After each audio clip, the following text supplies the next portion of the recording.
Supposez que quelqu'un me demande « Que signifie jouer une partie d'échecs privée avec soi-même » et que je réponde « Peu importe, car si j'affirmais que je jouais une partie d'échecs, j'en serais suffisamment certain pour ne pas en démordre, quoi que les autres puissent dire. » Supposez que quelqu'un peigne des tableaux du paysage qui l'entoure. Parfois il peint les feuilles des arbres oranges, d'autres fois bleues, et parfois il peint en rouge la clarté du ciel, etc.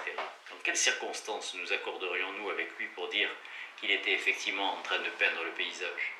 Dans quelles circonstances dirions-nous qu'il a fait ce que nous appelons peindre quelque chose? Dans quelle autre est-ce qu'il appelait peindre quelque chose, ce que nous appelons pas ainsi? Supposez que nous disions alors « Ma foi, je n'ai aucun moyen de savoir ce qu'il fait intérieurement. » Ne serait-ce pas la pure et simple résignation?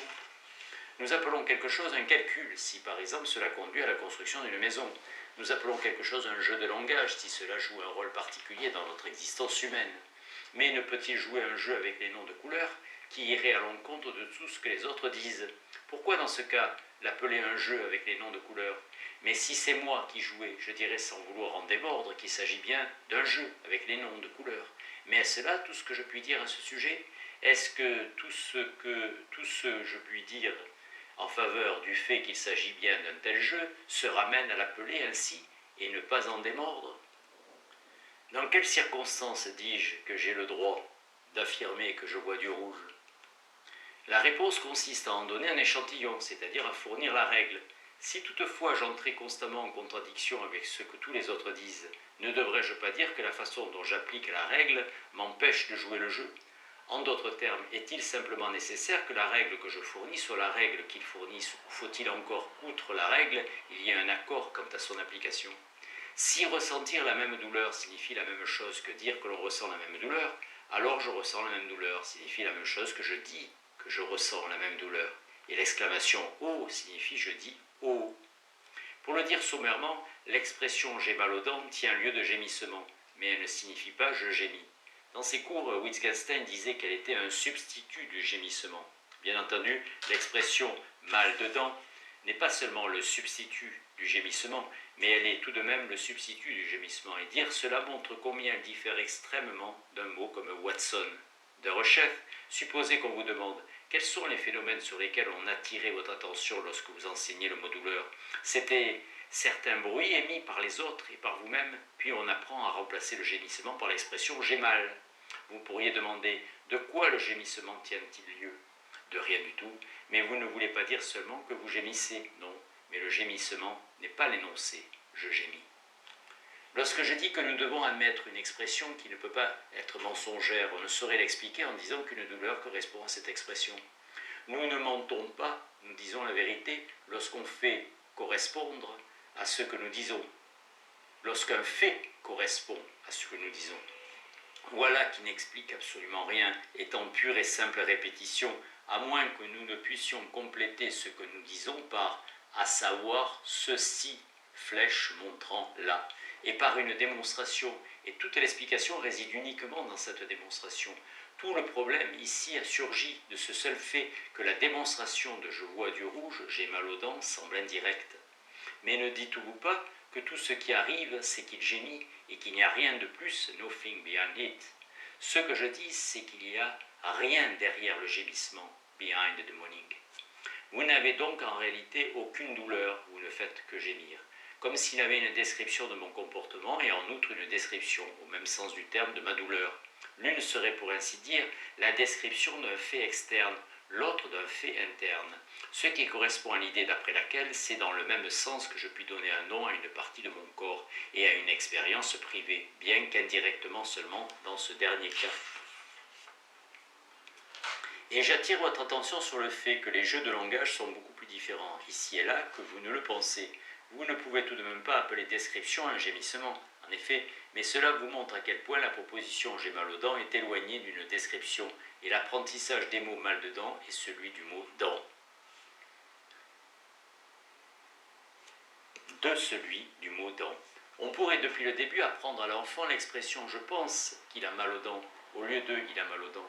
En y mettant le ton de voix dubitatif correspondant, on pourrait décrire une telle manière de s'exprimer en disant que nous pouvons seulement croire que l'autre a mal aux dents. Mais pourquoi ne serait-ce pas possible dans le cas propre de l'enfant? Parce que chez ce dernier, le ton de la voix est purement et simplement déterminé par la nature. Dans J'ai mal aux dents, l'expression de la douleur est coulée dans la même forme que la description. J'ai 5 shillings. Nous apprenons à l'enfant de dire « j'ai menti » lorsqu'il s'est comporté d'une manière donnée. Imaginez ici un cas typique de mensonge. En outre, cette expression accompagne une situation particulière, certaines expressions du visage, de honte par exemple, un ton de reproche, etc. Mais l'enfant ne sait-il pas qu'il est en train de mentir avant même que je ne lui apprenne le mot? Entendez-vous cela comme une question métaphysique ou une question sur les faits? L'enfant ne le sait pas avec les mots. Et pourquoi même devrait-il le savoir tout court? Mais prétendez-vous qu'il n'a que l'expression de la honte sur son visage, sans en avoir le sentiment? Ne devriez-vous pas décrire la situation intérieure tout autant que le dehors? Mais qu'en serait-il si, par expression de la honte sur son visage, j'entendais ce que pour votre part vous entendez par expression du visage plus sentiment? Sauf à distinguer explicitement entre les expressions du visage authentiques et celles qui sont simulées. On se fourvoie, à mon avis, quand on décrit l'expression authentique comme étant la somme d'une expression et de quelque chose d'autre. Et cela bien qu'on se fourvoie tout autant, c'est-à-dire qu'on se méprend sur la fonction de nos expressions quand on dit que l'expression authentique est un comportement particulier et rien de plus. Nous apprenons à l'enfant à employer le mot parler. Plus tard, il emploie l'expression « je me parle à moi-même ». Nous disons alors on ne peut jamais savoir si quelqu'un se parle à soi-même, ni ce qu'il se dit.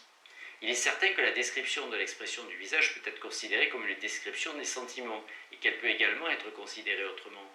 Nous usons tous les jours d'expressions telles que quand il entendit ces mots, son visage s'allongea, sans éprouver le besoin d'ajouter que cette expression était authentique. Dans d'autres cas, c'est dans les mêmes termes que nous décrivons, ce qui n'est qu'un rôle joué par la personne en question. D'autres fois encore, nous préférons laisser ouverte la question de savoir si son expression était ou non authentique. Dire que nous décrivons indirectement le sentiment en décrivant les expressions est faux. Imaginez un langage dans lequel le mal de dents s'appelle gémir, et où la différence entre gémir simplement et gémir parce qu'on a mal est exprimée par le ton gémissant ou sec sur lequel le mot est prononcé. Dans un tel langage, l'on ne dirait pas qu'il est devenu clair après coup que A n'avait pas eu véritablement mal, mais on dira peut-être sur un ton de colère qu'il a d'abord gémi et qu'ensuite il a éclaté de rire. Supposez que ce personnage se dise à soi-même « je mens », qu'est-ce qui montrera qu'il le pense? Nous décririons pourtant aisément ce mensonge en disant « il disait que », tout en se disant à lui-même au dernier moment qu'il était en train de mentir. Cela aussi est-il une description indirecte du mensonge? Mais ne pourrait-on dire que lorsque je parle de ton agressif de quelqu'un, du ton agressif de quelqu'un, en entendant par là qu'il était effectivement agressif, et lorsque j'en parle de même sans vouloir dire pour autant qu'il était agressif, la description que je donne de sa voix va beaucoup plus loin dans le premier cas que dans le second. J'admettrai que notre description dans le premier cas n'omet rien et qu'elle est aussi complète que si nous avions dit qu'il était réellement agressif, mais cela n'empêche pas que la signification de l'expression atteigne quelque chose qui est sous la surface. Mais comment le peut-elle? Répondre à une telle question consisterait à expliciter les deux emplois de l'expression. Mais comment pareille explicitation pourrait-elle atteindre quelque chose sous la surface? C'est une explicitation qui concerne des symboles et qui établit le cas d'emploi de ces symboles. Mais comment caractériser ces cas? L'explicitation peut-elle, au bout du compte, faire plus que de distinguer entre deux expressions, c'est-à-dire d'écrire un jeu à deux expressions? Mais alors, il n'y a rien sous la surface. J'ai pourtant dit que j'allais distinguer entre deux expressions, l'une pour la surface, l'autre pour ce qui est sous la surface. Rappelez-vous seulement que ces expressions elles-mêmes correspondent simplement à une image, picture, non à son usage. C'est se fourvoyer exactement de la même manière que de dire qu'il n'y a que surface et rien dessous, et de dire qu'il y a quelque chose sous la surface et non pas seulement la surface.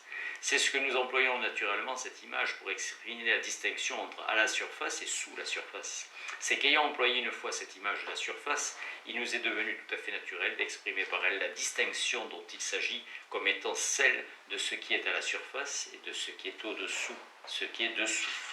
Mais nous mesurons de cette image quand nous demandons si l'un et l'autre cas sont ou ne sont pas à la surface. Pas mesurons, mais usons, misapply, mal appliqué. Pourtant, afin que nous puissions apprendre à un enfant l'expression « j'ai menti » dans son exception normale, il faut que l'enfant se comporte d'une façon normale. Par exemple, il doit, dans certaines circonstances, admettre qu'il a menti, et cela avec une certaine expression du visage, etc. Il se peut que nous ne découvrions pas toujours s'il ment ou non, mais si nous le découvrions jamais, le mot devrait avoir une signification différente. Mais une fois qu'il a appris le mot, il ne peut être dans le doute sur le point de savoir s'il a menti ou non. C'est bien entendu un cas semblable à celui où je dis qu'il ne peut être dans le doute sur le point de savoir de s'il a mal aux dents ou s'il voit rouge, etc. D'une part, douter d'avoir l'expérience n'est pas la même chose que de douter que quelqu'un d'autre l'est. D'autre part, on ne peut pas dire il est certain que je dois savoir ce que c'est que je vois, à moins que savoir ce que je vois revienne à dire voir tout ce que je vois. La question est de savoir ce que nous appelons savoir ce que c'est que je vois, n'être pas dans le doute relativement à ce que je vois. Quelles sont les circonstances qui nous conduisent à dire que quelqu'un est dans le doute? N'y est pas à ce sujet. Il va de soi que nous ne nous intéressons pas ici au cas où il n'y a pas de doute sur le point de savoir si ceci ou cela paraît rouge à un œil normal et autres cas semblables. Je suppose que la connaissance de ce que c'est ce que je vois, de ce que c'est que je vois, doit être la connaissance du fait que ce que je vois est tel ou tel tenant lieu ici d'un certain nombre d'expressions verbales ou autres. Mais rappelez-vous que je ne me donne pas d'informations à moi-même en montrant du doigt quelque chose que je vois et en me disant que je le vois. Tel ou tel remplace ici un mot appartenant à un jeu de langage, et se demander ce que c'est que je vois, c'est se demander par exemple comment appeler ce que je vois. Ce pourrait être se demander s'il faut faire je vois du rouge ou je vois du vert, mais il s'agit d'un simple doute concernant la dénomination d'une couleur, et il peut être levé par le simple fait de demander à quelqu'un quel est le nom de cette couleur en montrant celle-ci. Mais tous les doutes de ce genre peuvent-ils être dissipés par une telle question, ou ce qui revient au même, par le fait de donner une définition, j'appelle cette couleur de telle ou telle manière. Quelle couleur voyez-vous? Je ne sais pas si c'est rouge, si ce n'est pas rouge, je ne sais quelle couleur c'est que je vois. Que voulez-vous dire? Est-ce que la couleur change constamment ou avez-vous du mal à la distinguer? N'y voyez-vous pratiquement rien? Pourrais-je dire dans un cas comme celui-ci, ne voyez-vous donc pas ce que vous voyez? Question qui serait manifestement absurde. Tout se passe comme si, de quelque manière que changent les circonstances extérieures, une fois que le mot est attaché à une expérience personnelle particulière, il conserve désormais sa signification et qu'en conséquence, je puisse maintenant l'employer de façon signifiante, quoi qu'il puisse arriver.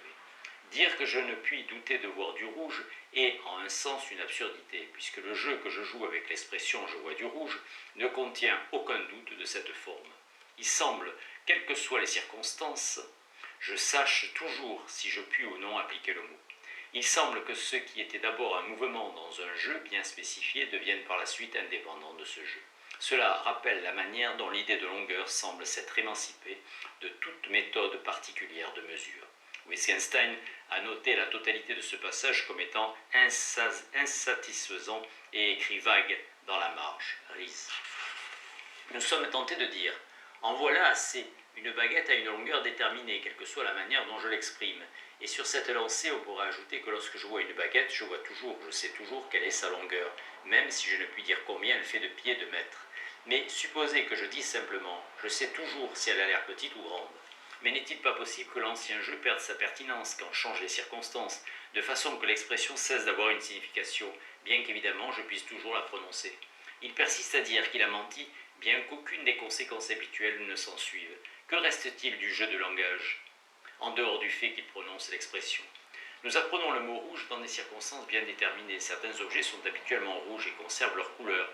La plupart des gens s'accordent avec nous pour juger de la couleur. Supposez que tout cela change. Inexplicablement, je vois le sang parfois d'une certaine couleur, parfois d'une autre, et les gens autour de moi portent des jugements différents.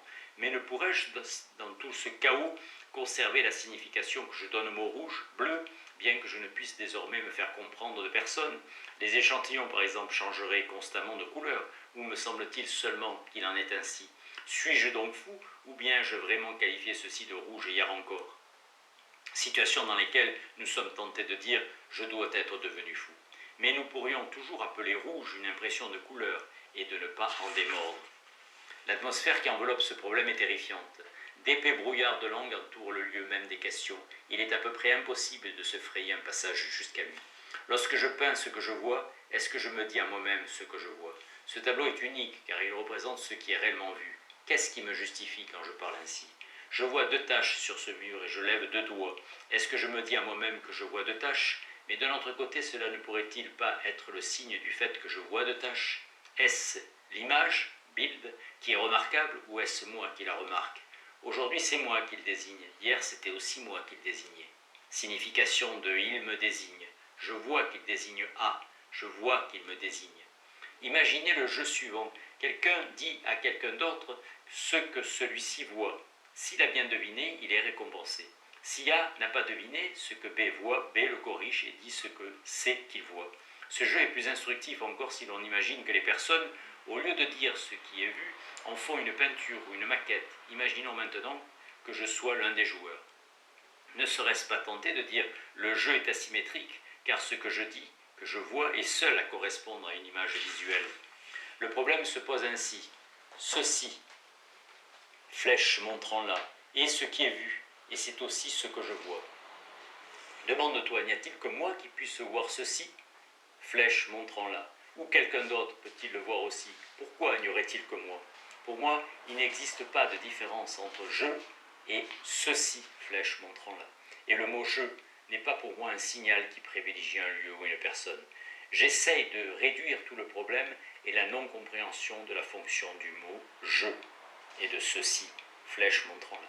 Lorsque je fixe du regard un objet coloré et que je dis ceci est rouge, il semble que je sache exactement à quoi je donne le nom de rouge. Le cas échéant, c'est à ce que je suis en train de boire.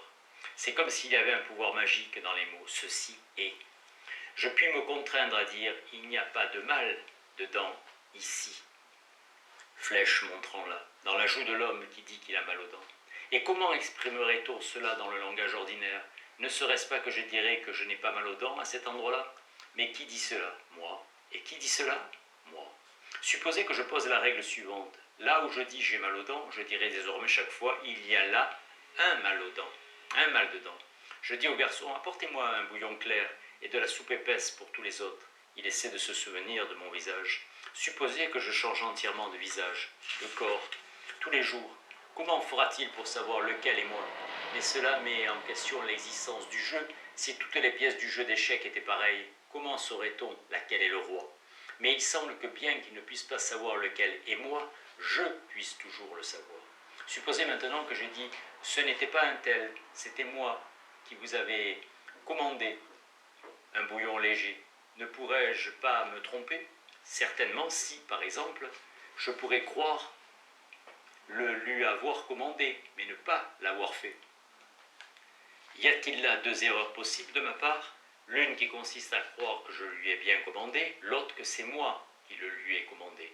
Je dis, je me rappelle vous l'avoir commandé hier. Il réplique, vous n'êtes même pas venu hier. Alors je pourrais dire, soit, bien dans ce cas je dois me tromper, j'imagine. Soit je suis venu, mais hier c'est à lui que je ressemblais.